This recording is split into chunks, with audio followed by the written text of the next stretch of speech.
चाळीसगाव तालुक्यातील रांजण गावात वडिलांसोबत दुर्दैवी घटना घडलेली आहे, ज्यामध्ये शिवारात हे वडील काम करत होते।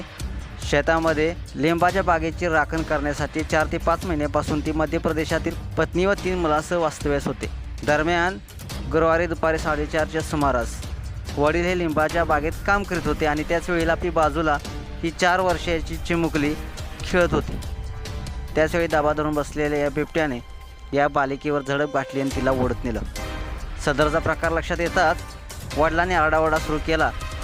आवाज ऐकून आजूबाजूचे शेतकरी धावत आले, तेव्हा शेतकऱ्याने जोरजोरात आरडाओरडा केल्यानंतर त्या आजूबाजूचे लोक गोळा झाल्यानंतर त्याने देखील आरडाओरडा केल्यानंतर भयभीत झालेला हा बिबट्या तिथून पसार झाला।